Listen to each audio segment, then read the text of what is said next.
बुरा वक्त आया तो रिश्तेदार बदल गए। बोलो बदले कि नहीं बदले?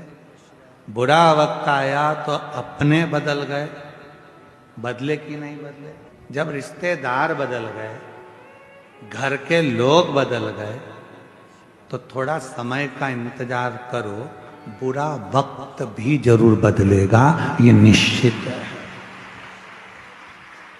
बुरे वक्त में जब रिश्तेदार बदल जाते हैं, बुरे वक्त में जब अपने बदल जाते हैं, बुरे वक्त में जब सगे बदल जाते हैं, तो थोड़ा सा इंतजार करना, शिव जी को एक लोटा जल चढ़ाते रहना, बुरा वक्त भी एक दिन जरूर बदल कर ही रहेगा।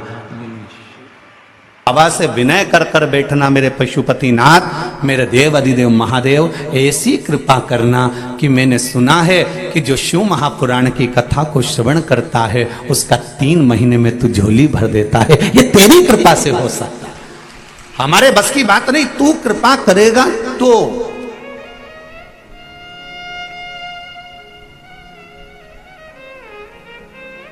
एक पत्र आया, अभी ज्यादा पत्र तो हम पढ़ नहीं पाए समय के अभाव में, पर पत्र देखिए।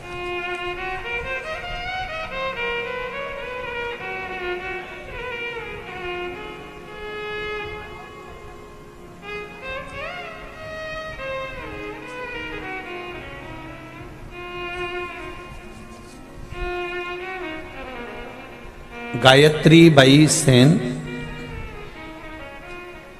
पति का नाम है नरेंद्र जी सेन। कहीं बैठे हो तो हाथ हिलाइएगा, जहां कहीं बैठे हो हाथ हिलाइएगा। महिदपुर रोड, जिला उज्जैन से आए हैं। भोलेनाथ दया करना, मैं तेरे भरोसे हूं।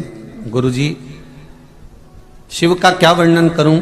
मेरी पहले 2 संतान हुई, दोनों संतानें बहुत, उनकी आहार नली आदि प्रॉब्लम थी और दोनों संतानें शरीर से बेकार रहे। बाद में संतान का सुख कहीं वर्णन नहीं हुआ। गुरुदेव, मेरी सासू मां शिव महापुराण की कथा श्रवण करती थी, उन्होंने कहा कि सफेद आंकड़े का प्रयोग करना प्रारंभ करो और शिव जी पे 1 लोटा जल और 1 बेलपत्र चढ़ाना प्रारंभ करो। मैंने वही करना प्रारंभ करा। बाबा से विनती करी, बाबा संतान देना तो ऐसी देना कि अब वो शरीर से सुखी हो, अब ये बीमार वाली संतान नहीं। बाबा की कृपा से 1/9/2022 को बाबा ने मेरे गोद में एक पुत्री को दिया, जो डॉक्टर भी मना कर रहे थे, पर बाबा की कृपा से वो स्वस्थ है, जिसका फोटो मैंने इस पर्चे में लगाया है। ये शिव कृपा है, शंकर की उदारता। जहां बैठी हो बैठिए आप। श्री शिवाय, जम के बोलो जरा, श्री शिवाय नमस्तुभ्यम। ये शिव कृपा है, क्या नहीं देता वो। कथा का प्रभाव क्या होता है? भगवान शंकर माता सती को लेकर कुंभज बाबा के आश्रम में कथा सुनने के लिए गए। अगस्त बाबा के आश्रम में कथा श्रवण करने के लिए जाते हैं, और अगस्त ऋषि के आश्रम में जब कथा सुनने के लिए गए तो कुंभज बाबा ने, अगस्त ऋषि ने माता सती को और शिव को, मेरे भोलेनाथ को प्रणाम करा, दंडवत करा, साष्टांग करा। तो सती मैया के मन में ये विचार आ गया कि ये कथा वाचने वाला जब हमको प्रणाम कर रहा है तो कथा क्या सुनाएगा? पर कथा वाचने वाला कथा सुनने वाले को प्रणाम इसलिए करता है, उसका प्रणाम करने का कारण केवल इतना होता है कि कथा वाचने वाला कथा सुनने वाले को प्रणाम इसलिए करता है क्योंकि कथा वाचने वाले से कथा सुनने वाला बड़ा होता है। कथा वाचने वाला इतना बड़ा नहीं होता जितना कथा सुनने वाला बड़ा होता है।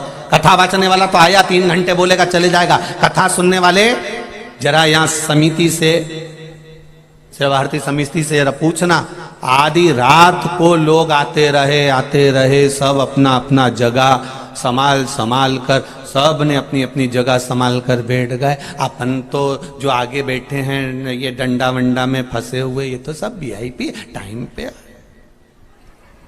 पे आए बैठ गए।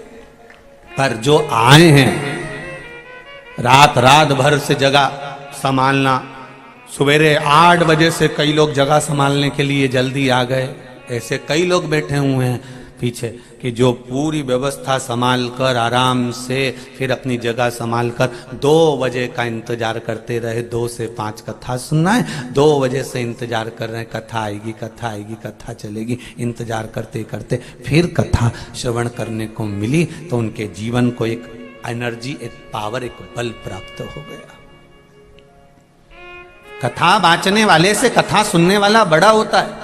कथा सुनने वाला अपना घर परिवार कुटुंब नाते रिश्ते सब छोड़कर कथा के पंडाल में जाकर बैठता है। तो जरा विचार करिएगा, आप अपना परिवार छोड़कर, आप अपना घर छोड़कर, आप अपना द्वार छोड़कर, आप अपना दरवाजा छोड़कर, हम कई बार भगवान कृष्ण ने रुक्मणी जी से भी कहा था, रुक्मणी तो श्रृंगार करके जगदम्बा के मंदिर पर पहुंच जाना, मैं तुझे लेने पहुंच जाऊंगा। भगवान ने क्यों रुक्मणी से कहा कि तू तैयार होकर जगदम्बा के मंदिर पहुंचना? भगवान ने ये रुक्मणी से क्यों नहीं कहा कि रुक्मणी तो तैयार होकर तेरे छत पर खड़ी हो जाना, मैं तुझे लेने पहुंच जाऊंगा? पर भगवान ने कहा तो रुक्मणी जी से, भागवत जी में कहा कि रुक्मणी तो श्रृंगार करके जगदम्बा के मंदिर पहुंच, मैं तुझे लेने पहुंच जाऊंगा। क्योंकि भगवान बताना चाहते हैं कि आप अगर श्रद्धा के मंदिर में पहुंचे हो, आप परमात्मा के दरवाजे तक पहुंचे हो, आप भगवान के द्वार तक पहुंचे हो, तो ये निश्चित है एक ना एक दिन भगवान भी आपके दरवाजे पर पहुंच ही जाएगा। ये निश्चितता, आपको पहुंचना है पहले।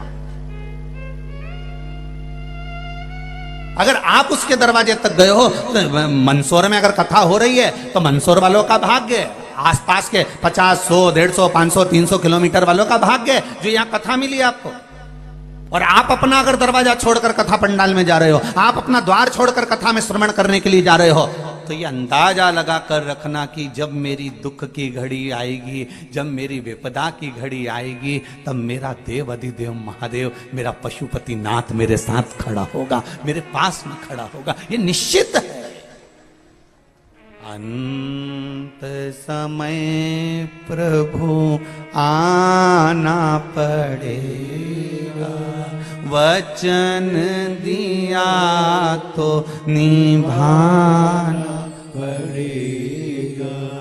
आए ना आए प्रभु कुटुंब कबीला, अंत समय भोले आना पड़ेगा। ये अंत समय तुझे पधारना, अंत समय तुझे आना।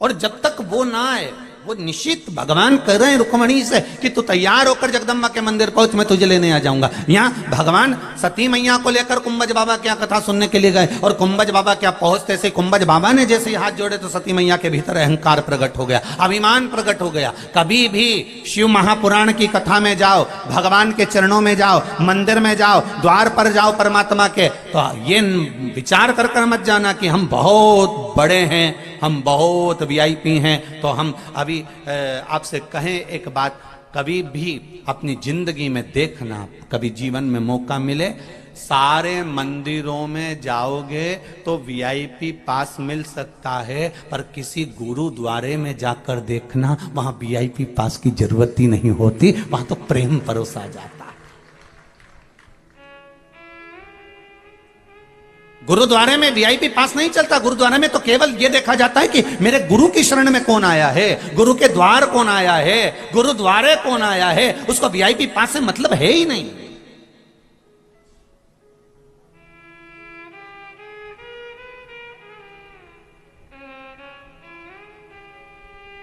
सती मैया शिव जी के साथ में भगवान कुंभज बाबा क्या गई, और सती को अहंकार प्रकट हो गया, अभिमान आ गया। अभिमान आता कब है? जब कहीं आप पहुंचे तो अपने भीतर के अभिमान को, अभिमत्ता को छोड़कर, अभिमान को त्याग कर फिर कथा में जाकर बैठो। जब आपको लगेगा कि मैं कोई पथ पर नहीं हूं अभियाल में, बस केवल शंकर का भक्त हूं, शिव के द्वार आया हूं, शंकर की चौखट पर आया हूं। लंका अधिपति रावण जब जब शंकर भगवान के सामने जाता था, तब तब एक बात ललकार कर तेज कहता था, भोलेनाथ मैं लंकेश हूं। और शिव जी समझाते थे, लंकेश ये तेरा अहंकार तू कहीं छोड़कर मेरे पास आया कर, पर नहीं छोड़ सका, नहीं छोड़ सका।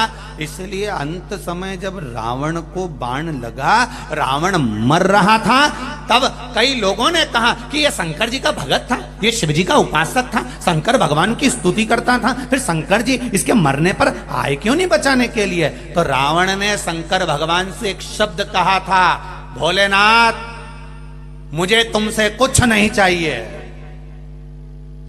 एक बात बस मेरी मान लो। शिव जी ने पूछा क्या क्या? तो कहा ये लंका मुझे दे दो। लंका दे दी, वैभव दे दिया, सत्ता दे दी। फिर रावण कुछ और मांग ले। रावण से कहा माता पार्वती ने जब मरेगा उस समय पर तो शिव को आना पड़ेगा ना। लंकाधिपति रावण ने कहा आने की जरूरत नहीं, लंकेश में वो बल है कि किसी देवता को आने की जरूरत नहीं है मुझे बचाने के लिए। भगवान शंकर से कई लोगों ने कहा, जैसे आप लोगों से लोग कहते हैं, ऐसे शिव जी से कहा तुम्हारा भक्त है, इसको समझाओ, इसे समझाओ। तो इतने में रावण के मामले में शंकर भगवान कहते थे हाँ मेरा भक्त है, तुम्हारा शिष्य है, समझाओ, तुम इसके गुरु हो। तब रावण जैसे ही बात निकलती थी तो शंकर भगवान कह देते थे मैं इसको नहीं समझा सकता, ये मेरा चेला जरूर है, पर जब मेरे पास आता है तो मेरा गुरु बन जाता है, मुझे समझा के चला जाता है। ऐसे संसार में कई मिलेंगे जो तुम्हें समझा समझा के चले जाएंगे।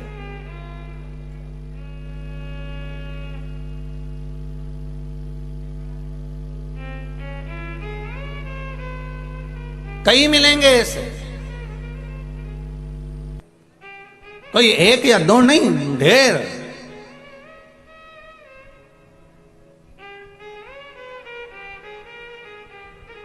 अरे एक मैसेज आया था किसी का, उसने लिखा था गुरुजी से निवेदन है कि हमारा पति शराब का नशा करता है, मदिरा का नशा करता है, कृपया वो छुड़वा दें। तो कोई सियोर वाले महाराज में दम है तुम्हारी मदिरा छुड़वा दे? ऐसे ना जाने कितने महाराज मंदसौर की धरा पर आए होंगे तो भी मदिरा नहीं छुड़ा पाए होंगे। कोई नहीं छुड़ा सकता। तुम इन्हें गंगा के जल में ले जाकर खड़ा कर दो तो मदिरा नहीं छोड़ेंगे, इन्हें नर्मदा के जल में ले जाकर खड़ा कर दो तो मदिरा नहीं छोड़ेंगे। तो मदिरा छूटेगी कैसे? हमारे कहने से या व्यासपीठ से बोलने से मदिरा नहीं छूट सकती। इनको संकल्प भी दिला दें तो ये मदिरा नहीं छोड़ सकते। इनकी मदिरा कब छूटेगी? तो शिव महापुराण की कथा कहती है इनको कथा बिठाओ, सुनाओ, मंदिर लेकर जाओ, शंकर जी पे एक लोटा जल चढ़वाओ। जब शिव जी से इनकी लगन जागेगी और अंदर भक्ति जब पैदा होने लगेगी तब अपने आप मदिरा से नफरत होने लगेगी। कोई नहीं छुड़ा सकता पर भक्ति छुड़ा सकती। मदिरा छुड़ाना कोई बस की नहीं, कोई नहीं छुड़ा सकता, पर भक्ति अंदर जो पाप है वो निकलेगा। भक्ति भराती चली जाएगी। मंदिर जाएगा, भगवान को एक लोटा जल चढ़ाएगा, शिव जी की आराधना करेगा, एक बेलपत्र चढ़ाएगा, एक चावल का दाना चढ़ाएगा। शंकर की आराधना में जैसे जैसे जैसे जैसे डूबता चला जाएगा, एक दिन उसके विचार में आ जाएगा कि मैं क्यों ये गंदा नाली का पानी पी रहा हूं, क्यों अपनी जिंदगी नाश कर रहा हूं। इससे तो अच्छा मैं भगवान का भजन करूं। अब मस्तक पर चंदन, गले में रुद्राक्ष की माला, मुख पर श्री शिवाय नमस्तुभ्यम, और भगवान की भक्ति में डूब गया। अब किसी से मतलब नहीं उसको, अब अपनी मस्ती में रह रहा है वो।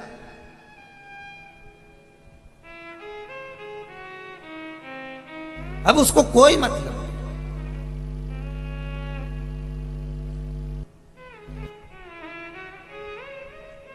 अरे भाई, पानी में डूबने वाले को बचाया जा सकता है पर प्याली में डूबने वाले को बचाना बहुत कठिन है, बहुत कठिन। इसको केवल मेरा शंकर की भक्ति ही बचा सकती है। इसीलिए कहा सारी समस्या का हल।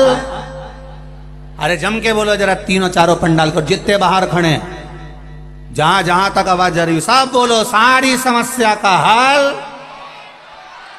केवल एक लोटा जल। जब भक्ति जागेगी, अंदर भराएगी, भक्ति का प्रतिबिंब तुम्हारे हृदय में समाहित होता चले जाएगा, भक्ति अंदर भराती चली जाएगी, पाप निकलता चले जाएगा। एक बाल्टी में कचरा पटक दो और उसमें पानी चालू कर दो, नल चालू करा, उसमें चालू होते से धीरे धीरे पानी भराता जाएगा, कचरा बाहर होता चले जाएगा, लुढ़क लुढ़क के गिरता चले जाएगा। सब्जी के भगोने में सब्जी भरे जाओ, भरे जाओ, भरे जाओ, नीचे आलू आलू रह जाता है, बाकी की तरी तरी सब बाहर निकल जाती है। उसी तरह पाप धीरे धीरे जब भक्ति भराने लगती है, एक लोटा जल शिव जी को चढ़ाने लगते हो, शंकर के मंदिर जाने लगते हो, भगवान के द्वार जाने लगते हो, भगवान के चरणारविंद में जाने लगते हो, कहीं सनातन धर्म के लिए प्रेरित होते हो, आगे बढ़ते हो, तब जब अपने भीतर भक्ति का संचार होता रहता है, तब ये पाप, ये गलत विचार, ये गलत सोच, गलत दृष्टि, गलत मन, ये सब हटना प्रारंभ हो जाता है। फिर केवल अगर लगे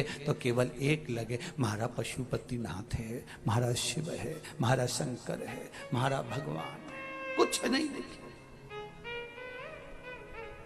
अंत समय प्रभु आना पड़ेगा, वचन दिया तो निभाना पड़ेगा। ये भगवान की कृपा से पहुंचे हो।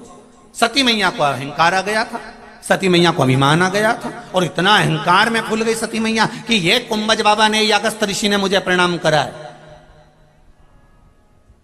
शंकर भगवान के इतना अहंकार में मत फूल, कथा बाचने वाला, कथा सुनने वाले को प्रणाम करता है, क्योंकि कथा सुनने वाला बड़ा होता है।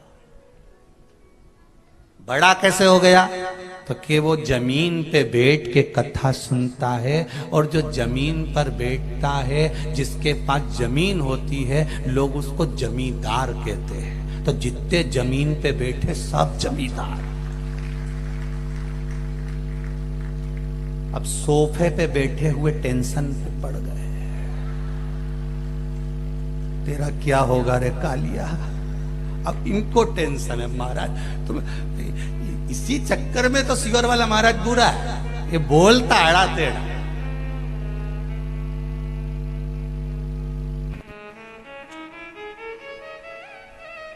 मंसूर वाले भी सोच में पड़े होंगे, अरे कहां कथा लेके फंसी गए, इसका कई भरोसा नहीं है, कब क्या बोल दे। यहाँ कथा चालू हो तब से लेके समापन हो तब तक समिति वाले 2 अगरबत्ती पशुपतिनाथ को लगाएंगे। भगवान भगवान भगवान क्या बोले। जितने जमीन पर बैठे हो सब जम के बोलो जरा, जमींदार। तो कथा सुनने वाला बड़ा हुआ कि नहीं हुआ? जो जमीन पे बैठे इसलिए जमींदार है, साहब के पास जमीन है। तो कथा वाचने वाला छोटा कैसे हो गया? तो क्या कथा वाचने वाला 4 पाए की चौकी पे बैठे, जमीन पे बैठे वो जमींदार, चौकी पे बैठे वो चौकीदार। अब जमींदार बड़ा कि चौकीदार बड़ा? बोलो रे मंसूर वालों, जमींदार बड़ा ना। जमींदार का मन बैठा तो बैठा, नहीं तो उठ के निकल गया। 6 दरवाजे हैं, यहाँ तो बड़ी व्यवस्था करी है साहब, बहुत व्यवस्था। 6 दरवाजे क्यों रखे? तुम्हारा मन पड़े एक से घुसन दूसरे से निकली जाओ। देव ऋषि नारद भी तो यही करते थे। नारद जी को श्राप लगा था कि तू एक जगह नहीं बैठ सकता, और नारद जी का मन था कि मुझे कथा सुनना है, अब बैठूं कैसे? तो श्राप लगाए कि तू एक जगह नहीं बैठ सकता। नारद जी ने कहा भैया एक काम करो, एक कथा पंडाल में 4-5 दरवाजे लगा दो। तो इनने जरूर नारद जी की कथा सुनी होगी, तो इनने भी 5-6 दरवाजे लगा दिए कि जिसको श्राप लगाओ, इनंग से आना, इनंग से भराना, निकलते जाना, फिर घुस जाना, फिर निकल जाना, फिर भरा जाना, फिर निकल जाना। तो समिति ने भी विचार करा होगा कि कहीं कहीं का नारद ऐसा आ गया, वो उसको श्राप लगा, नहीं बैठ पाया, तो इनके श्राप वाला उनके लिए इनने 6 दरवाजे रखे। एक से आओ, दूसरे से निकलो, दूसरे से आओ, तीसरे से निकलो, तीसरे से आओ, चौथे से निकलो, जहां तुम्हारी मर्जी पड़ी जाए वहां से निकल जा।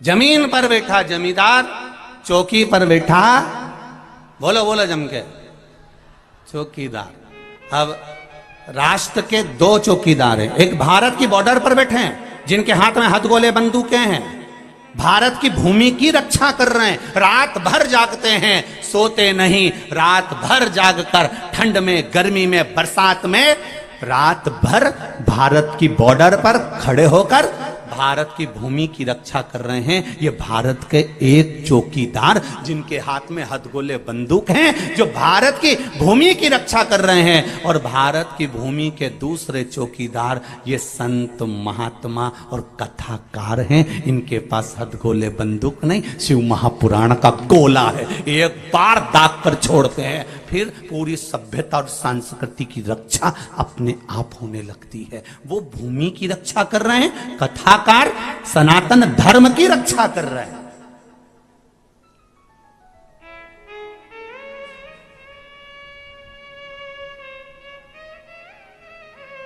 सनातन धर्म की रक्षा में लगा है कथाकार। वो भी चौकीदार है जो अधगुले बंदूक लेकर दरवाजे पर खड़ा है, द्वार पर खड़ा है, चौकीदारी कर रहा है, द्वार पर खड़े होकर भारत की भूमि की रक्षा कर रहा है। और एक भारत के कथाकार ये भी चौकीदार हैं जिनके हाथ में शिव महापुराण, राम कथा, भागवत जैसे गोले हैं, जो भारत की सभ्यता, सनातन धर्म और संस्कृति की रक्षा कर रहे हैं। इनका होना भी जरूरी है, नहीं तो इस राष्ट्र को लोग गर्द में ले जाकर छोड़ने के तुक में बैठे हुए हैं। पर धन्य है भारत की भूमि, धन्य है ये वसुंधरा, धन्य है मेरा भारत राष्ट्र, ये हिंदुस्तान, जिसमें सनातनी धर्म में पैदा होकर हम अपने आप को गौरव महसूस करते हैं, अपने आप को गौरवान्वित महसूस करते हैं।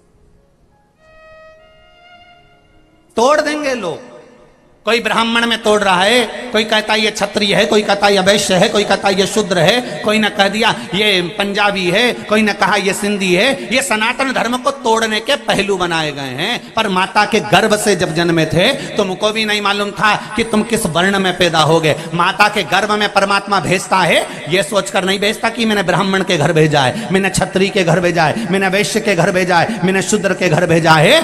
भगवान जब मृत्यु लोक में जन्म देता है, माता के गर्भ में भेजता है, तो यह विचार कर कर भेजता है मैंने हिंदू के घर में पैदा करा है, ना ब्राह्मण, ना क्षत्रिय, ना वैश्य, ना शूद्र, कोई वर्ण में नहीं बांटा। उसने केवल एक हिंदू के घर में पैदा करा है, हमें सनातनी के घर में पैदा करा है, हमें दूसरी जगह नहीं। वो तो बांटा हमने है, अपने लिए बांटा है कि हम इधर से ज्यादा अपने कर लेंगे, इधर से कम कर देंगे, ऐसा भड़का देंगे तो ऐसा हो जाए। ये गया। शिव महापुराण ने एक ही काम किया, सारी समस्या का हल। एक लोटा जल क्या किसको रोइए, चादर तान के सोइए। आग लगे बस्ती में, अपन रेव मस्ती में। रोज अपने घर के लोगों को कह दो, देख रहे भैया 7 दिन मेरे से बोलना मत ही, मुझे कथा सुन लेने दे, मेरे को छोड़ के आ जाया कर। मारे कथा भगवान के दरवाजे जब मंदसौर में हो रही है और मैं मंदसौर में रहूं और उसके दरवाजे तक नहीं जाऊं, तो भगवान भी कहेगा रही हरिद्वार आई थी और होटल से वापस निकल गई, गंगा भी नहीं नहाई, तेरे जैसा पापी कहां मिलेगा। जब मंदसौर शहर में कथा हो तो दौड़ कर कहना कि मुझे कथा में छोड़कर आ, मुझे कथा सुनना। उसके दरवाजे पर जाना, उसकी चौखट पर, उसके द्वार तक जाना है।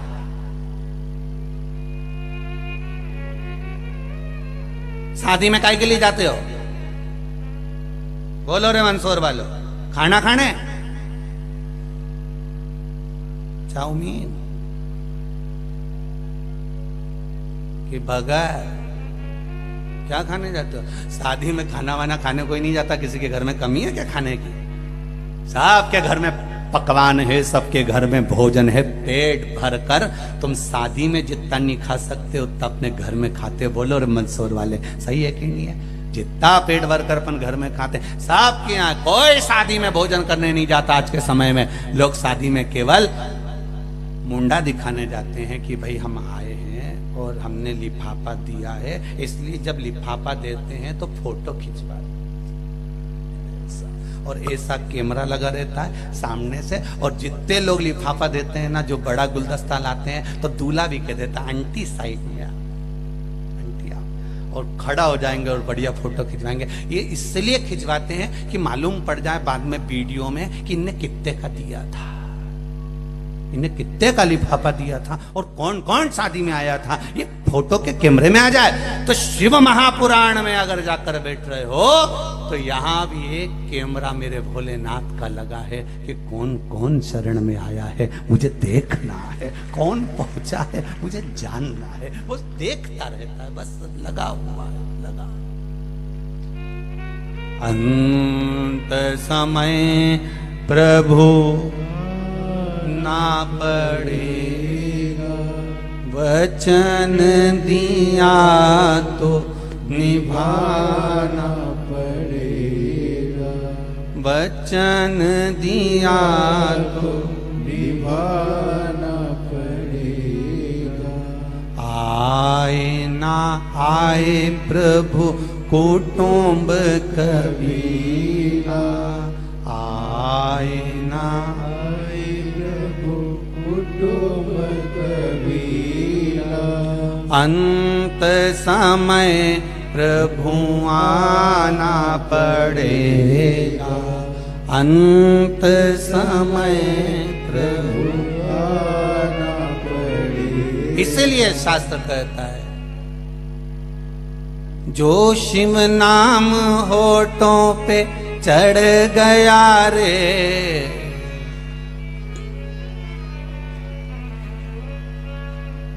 जो शिव नाम होठों पे चढ़ गया रे, तो समझो ये जीवन सवर गया रे, तो समझो ये जीवन सवर। दोनों हाथों से।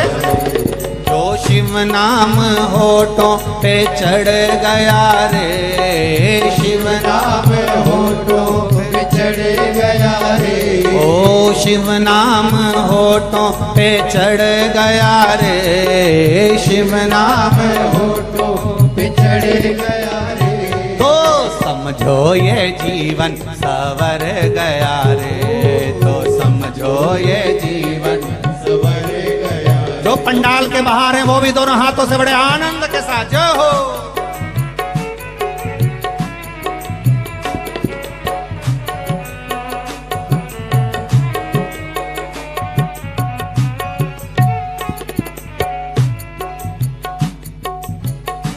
जय हो।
मन में बसा ले तू शिव का शिवाला, मन में बसा ले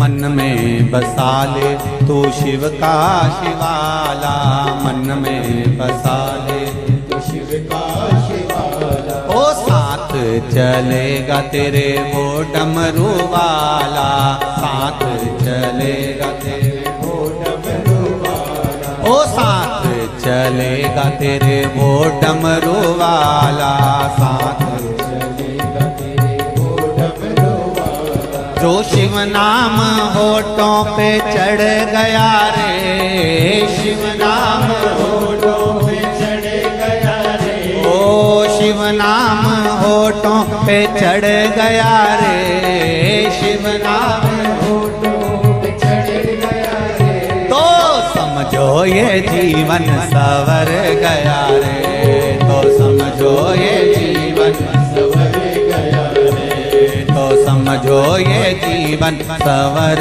गया रे, तो समझो ये जीवन सवर गया रे। जो हो।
बम भोले जी का नाम बड़ा प्यारा, बम बम भोले जी का नाम बड़ा प्यारा। ओ बम बम भोले जी का नाम बड़ा प्यारा, बम बम भोले जी का नाम बड़ा प्यारा। ओ नाम ने लाखों को पार उतारा, नाम ने लाखों को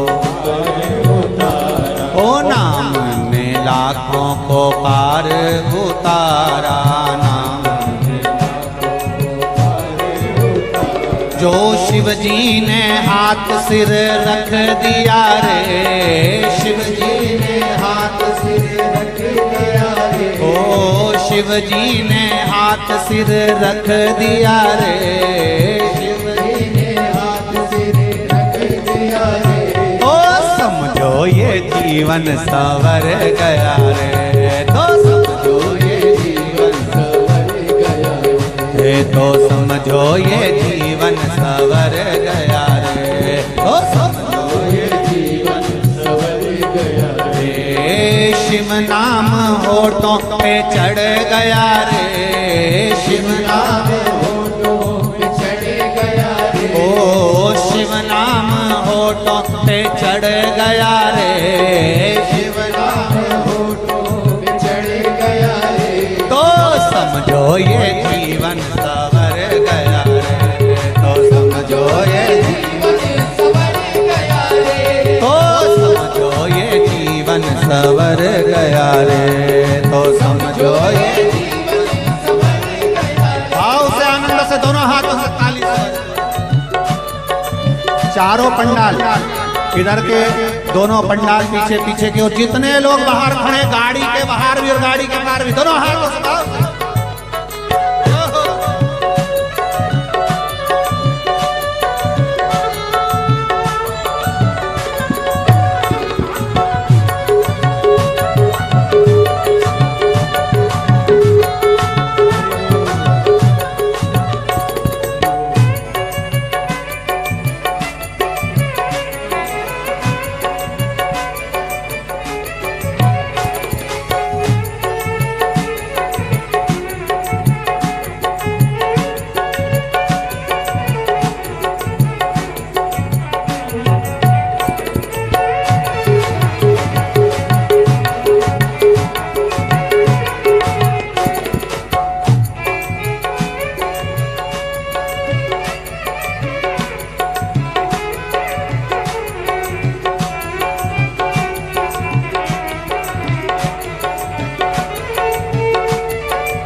बसा ले तू शिव का शिवाला, मन में बसा ले शिव का शिवाला, मन में बसा ले तू शिव का शिवाला, मन में बसा ले तू शिव का शिवाला।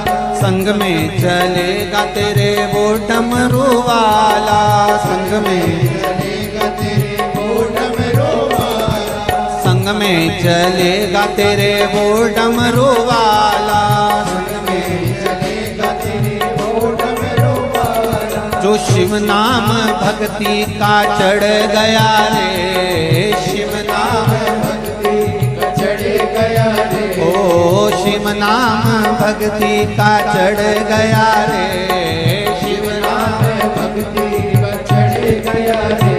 तो समझो ये जीवन सवर गया रे, तो समझो ये जीवन सवर गया रे, तो समझो ये जीवन सवर गया रे, तो समझो ये जीवन सवर गया रे। शिव नाम होठों पे चढ़ गया रे, शिव नाम होठों पे चढ़ गया रे, ओ शिव नाम होठों पे चढ़ गया रे, शिव नाम होठों पे चढ़ गया रे। तो समझो ये जीवन सवर गया रे, तो समझो ये जीवन सवर गया रे, तो समझो ये जीवन सवर गया रे, तो समझो ये जीवन सवर गया रे, तो समझो ये जीवन सवर गया रे, तो समझो ये जीवन सवर गया रे, तो समझो ये जीवन सवर गया रे, तो समझो ये जीवन सवर गया रे, तो समझो ये जीवन सवर गया रे, समझो ये जीवन सवर गया रे। हार हार महादेव हर। अपनी जगह पर बैठकर भगवान शंकर के मूल मंत्र का स्मरण करेंगे। बाबा देवाधिदेव महादेव से शरदीय नवरात्रे में प्रार्थना करेंगे। हमने सुना है शिव शक्ति के ये नवरात्रे हैं बाबा। हम पशुपतिनाथ बाबा की इस पावन धरा से, माँ शिवना के इस पावन घाट से शिव महापुराण की कथा को श्रवण कर रहे हैं। हमारे मन की कामना पूर्ण करें, ये भाव से बाबा से निवेदन। सभी लोग शिव महापुराण के मूल मंत्र का स्मरण करें। श्री शिवा नमस्तुभ्यं, श्री शिवा नमस्तुभ्यं, श्री शिवाय नमस्तुभ्यं, श्री शिवाय नमस्तुभ्यं, श्री शिवाय नमस्तुभ्यं। भोला सब दुख काटो ओ भोला सब दुख काटो। शिव शंकर जपूं तेरी माला, भोले बाबा जपूं तेरी माला, भोला सब दुख काटो ओ भोला सब दुख काटो। भगवान शिव की कथा सती मैया कथा श्रवण करने के लिए गई। अभिमान थोड़ा सा आ गया, समझाया गया, और मन में जब अभिमान आ जावे तो मन कहाँ लगता। जैसे शिव महापुराण में वर्णन आता है कि देवराज नाम का ब्राह्मण घर में पैदा हुआ, ब्राह्मण के यहां जन्म लेकर भी गलत कृत्य कर बैठा। गलत भोजन ग्रहण करना, गलत लोगों की संगति करना, वैश्यावृत्ति करना, जुआ खेलना, मांस भक्षण करना, और बच्चा कुचा था। अच्छी घर में पत्नी बच्चे सब है, ऐसा नहीं कि देवराज के घर में कोई नहीं है, सब है। पर एक वैश्या के चक्कर में पड़ गया। वैश्या ने इससे कहा कि मेरे लिए सुंदर जो राजकुमारी हार पहनती है, जो रानी अपने गले में हार पहनती है, वो हार मुझे चाहिए। तो देवराज ने कहा वो हार कैसे ला सकता हूँ। तब चोरी करने गया और चोरी कर कर लाया तो राजा के दूत पीछे पड़ गए। ये भागता हुआ शिव मंदिर में पहुंच गया। शंकर जी के मंदिर में शिव महापुराण की कथा हो रही थी।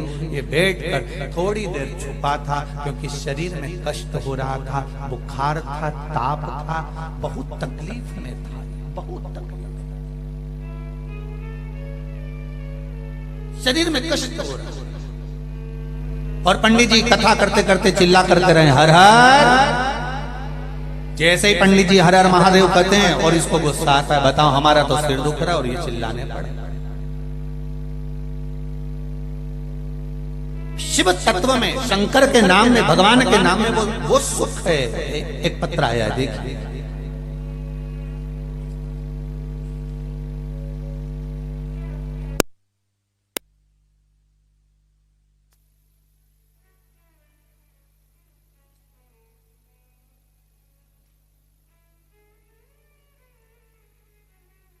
मैं स्वाति अग्रवाल मंदसौर से। कहीं बैठी हो स्वाति जी तो अपने दोनों हाथ हिलाइएगा एक बार, जहां कहीं भी बैठे हो, जिन पंडाल में भी आप लोग हैं। अच्छा वहां हैं, दोनों हाथ हिला दो एक बार। श्री शिवाय नमस्ते। मैं स्वाति अग्रवाल मंदसौर से। मेरे पापा को 27 मार्च को डॉक्टर ने कैंसर बताया और कैंसर बताया, हम उनको लेकर उदयपुर आए और डॉक्टर ने बोला कि तुरंत ऑपरेशन करना होगा।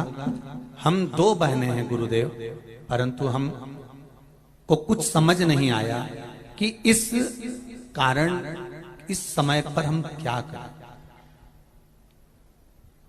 5 अप्रैल को उदयपुर में हमें डॉक्टर साहब ने बताया कि इनके आहार नली में कैंसर है और हमने तभी ऑपरेशन कराने का मन में विचार भी कर लिया और उनका आहार नली का ऑपरेशन भी करा दिया। गुरुदेव बड़ा जीवन कष्टमय हो गया ऑपरेशन कराकर। जैसी एक बॉडी होती है, लाश होती है, हालत खराब, बुद्धि चली गई, चित्त चले गया, पड़े रहने लगे पलंग पर और ऑपरेशन के बाद गति बिगड़ गई और ज्यादा हालत खराब हो गई। शुद्ध बुद्ध सब चली गई, कुछ भी नहीं बचा। हम बेटी दामाद हैं, उनके दिन रात बिस्तर पर पड़ा हुआ देखकर रोने लगे, आंखों में आंसू भर गए। तब शरीर की सुध नहीं तो शरीर पर डायपर आदि सब पहनाने लगे, क्योंकि पहचान ना बंद कर दिया, सब काम बिगड़ गया। गुरुदेव मेरी सास शिव महापुराण की कथा सुनती थी तो उन्होंने कहा, बेटी एक काम करो बहू, एक बेलपत्र शिव जी को चढ़ाओ, भोलेनाथ पर चढ़ा हुआ जल इनको लाकर बूंद बूंद पिलाना प्रारंभ करो। बाबा ऐसी कृपा हुई कि वो खुद का काम करने लगे और उनकी सुध आ गई और वो एकदम ठीक हो गए हैं, आराम हो गया। ये शिव है। बैठिए स्वाति जी। श्री शिवाय नमस्ते। ये शिव है। शंकर एक पत्र और है, देखिए। महिमा इसमें वेदिका योगेश जी अग्रवाल मंदसौर। कहीं बैठे हो तो हाथ हिलाइएगा। आप ही हैं? श्री शिवाय नमस्तुभ्यम। बेटी भी आई है साथ में, गुड़िया आप ही हैं? श्री शिवाय नमस्तुभ्यम बाबू। गुरुदेव मेरी बेटी 8 वर्ष की है, बिस्तर पर सुसु कर देती थी। सारे डॉक्टरों का पूरा इंदौर, मंदसौर, कोटा, जहां जहां दिखा सकते थे सब दूर दिखाया, पर कोई आराम नहीं लगा था। लोग कहते हैं कि शिवर वाला महाराज कोई उपाय बताए, तो वो देख लो, एक उपाय पड़ा था। मकर संक्रांति पर आपका एक उपाय था जिसमें गुड़ का लेपन भगवान शंकर को करना था और उसको उठाकर गोली बनाकर खिलाना था। गुरुदेव जनवरी 2022 को किया, उसी दिन से मेरी बेटी ने बिस्तर पर गंदगी करना बंद कर दी। सारे डॉक्टर फेल हैं, शिव महापुराण अग्रण्य है। गुरुदेव मैं नमन करने आई हूं, मेरी बेटी भी आई है। बाबू श्री शिवाय नमस्तुभ्यम। हर हर महादेव। बैठिए, अब बढ़िया हो। हर हर महादेव। बैठिए। शंभु शिव है। तेरी कृपा बिना न हिले एक भी अणु, लेते हैं श्वास तेरी कृपा से तनु।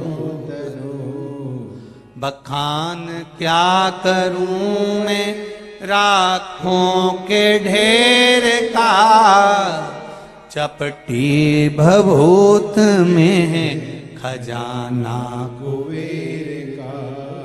हे गंगधार मुक्ति द्वार ओमकार तू, आयो शरण तिहारी शंभुतार।